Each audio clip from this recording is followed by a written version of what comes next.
આપણે જો બટેકા લઈ લીધા છે નાની સાઈઝના છે, બહુ મોટી પણ સાઈઝ નહીં અને બહુ નાની પણ સાઈઝ નહીં, આવા મીડિયમ સાઈઝના આપણે બટેકા લીધા છે. તમે વધારે નાની સાઈઝના પણ બટેકા લઈ શકો છો. તો આવી રીતે આપણે કુકરમાં નાખીને સારા એવા બટેકા ધોઈ લેવાના પહેલાં એક પાણીએ, પછી કુકરમાં નાખીને એને ઢાંકણું આવી રીતે ઢાંકી દેવાનું. પછી એને 2 થી 3 સીટી થવા દેવાની. તો આપણા બટેકા બફાય છે ત્યાં સુધીમાં આપણે લીંબુનો રસ કાઢી લઈએ.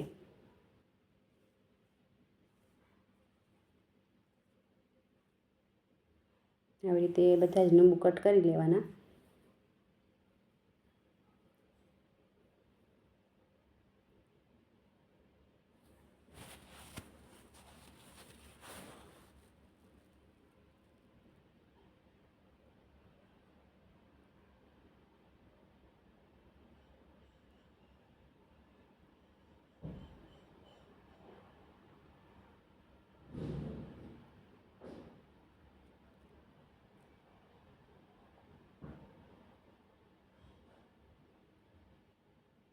આવી રીતે બધા જ લીંબુનો રસ આપણે કાઢી લઈશું. જો તમારી પાસે લીંબુ ના હોય તો તમે લીંબુના ફૂલ પણ વાપરી શકો છો. પણ લીંબુના ફૂલમાં એવું થાય કે બધાને હદે નહીં, એટલા માટે, કારણ કે અમુકને હાંધા દુખે કે કોકને માથું દુખે અને વધારે પડતા લીંબુના ફૂલ આવે એટલા માટે નડે જ તે એમ. તો આપણે એની જગ્યાએ આપણે લીંબુની ફૂલની જગ્યાએ આપણે લીંબુનો ઉપયોગ કર્યો છે એમ. તો તમને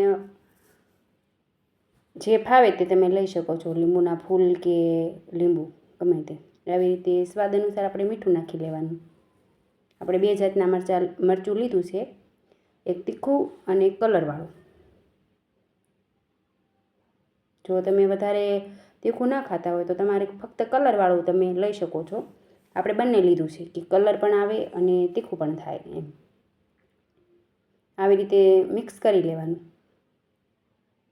અને આવી રીતે થોડું ઉપરથી 1 પાવડું 2 પાવડા એવી રીતે તેલ નાખવાનું, જે તમારે નાખવું હોય તે એમ. મેં 1 જ પાવડું નાખ્યું છે. પછી આવી રીતે પાણી નાખી દેવાનું. તો આવી રીતે પાણી નાખી અને ગ્રેવી જેવું બનાવી લેવાનું. જો તમને વધારે ઘાંટું લાગે તો થોડું પાણી ફરીથી નાખવાનું. આવી રીતે એમ કરીને મેં અડધી વાટકી જેવું પાણી નાખ્યું છે, નાની વાટકી આપણે. તો આવી રીતે આવું બેટર બનાવી લેવાનું.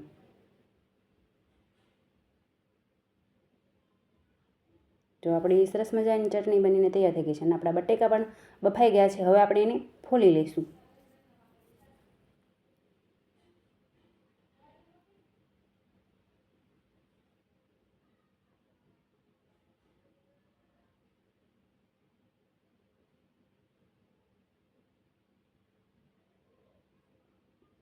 તો આપણા બટેકા પણ ફોલાઈ ગયા છે.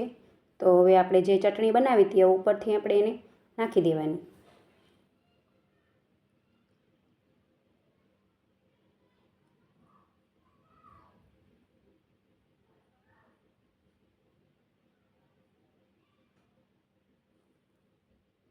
પછી ચટણી નાખીને આવી રીતે સરસ મજાનું મિક્સ કરી લેવાનું એમ. તમારા ઝટપટ જલ્દી 5 જ મિનિટમાં બની જાય તેવા આપણે આ બટેકા ભૂંગળા બનાવ્યા છે. અને આ બટેકા ભૂંગળા તમે ખાશો એટલે લસણિયા બટેકા તમે ભૂલી જશો. કેટલા સ્વાદમાં એટલા ખાટા મીઠા હોય, જેને વધારે ખાટું ભાવતું હોય એને ભાવશે. જે નોર્મલ ખાતા હોય, બહુ ખાટું ના ખાઈ શકતા હોય, એને થોડાક ઓછા ભાવશે. બાકી આ બટેકા ખાતા તો તમે લસણિયા બટેકા ભૂલી જશો. અને 5 જ મિનિટમાં આ બનીને તૈયાર થઈ જાય છે.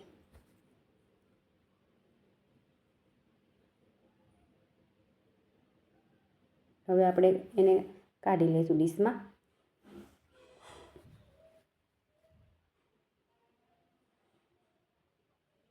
આનો સ્વાદ, આનો ટેસ્ટ એટલો સરસ હોય ને એની વાત જવા દો. એટલો સરસ આનો સ્વાદ હોય, કારણ કે એમાં આપણે મરચું નાખ્યું હોય, લીંબુ એટલો કેટલો સરસ આવે એમ. તો તમારે લીંબુના ફૂલનો ઉપયોગ કરવો હોય તો તમે કરી શકો છો. એનાથી પણ સરસ થાય છે. તો આપણે ડીશમાં પીસી લીધા. હવે ઉપરથી ધાણા નાખી દઈશું અને આપણે આ કાચું ભરદું